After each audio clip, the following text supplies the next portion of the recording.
এই সকালবেলাটা যেন প্রত্যেক মেয়েদেরই একদম ঝড়ের গতিতে রান্নাবান্না করতে হয়, যেহেতু আপন আপন সবাই খেয়ে আপন আপন যে যার নিজের কাজে চলে যায়। আর সকাল থেকে 10টা পর্যন্ত মনে হয় যেন দমটা বন্ধ হয়ে আসছে, যেহেতু হাজবেন্ড খেয়ে যাবে, আমার ছেলে খেয়ে স্কুলে যাবে, শ্বশুরমশাই ঠিক 9টার সময়তেই খায়। তো কোনটা করব কি করব একদম ভেবেই পাই না, তো এক এক করে প্রত্যেকটা শুরু করি। তো আগে প্রথমে আমি একটা তরকারি আর রুটিটা বানিয়ে দিই। আর এই সংসারের প্রতি মায়া ভালোবাসা আছে বলে আমরা অনায়াসে সব কাজ একসঙ্গে করতে পারি, তো কোনো কিছুই মনে হয় না। তো তোমাদের সঙ্গে অনেক কথা বলতে বলতে আমার অনেকটা কাজ আমি এগিয়ে নিয়েছি। তো যাই হোক, চলো আজকে আমি কি কি রান্না করি।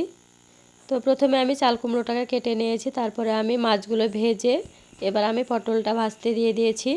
তো আজকে আমি বানাবো পটল দিয়ে, পুঁটি মাছ দিয়ে আর চাল কুমড়ো দিয়ে একটা তরকারি বানাবো, সেটা একটু মানে মাখো মাখো হবে। আর চাল কুমড়ো আর পটলের সঙ্গে পুঁটি মাছটা দিলে কিন্তু একদম জমে যায়, খেতে ভীষণই ভালো লাগে। তোমরা অবশ্যই একদিন এইভাবে রান্না করে দেখবে।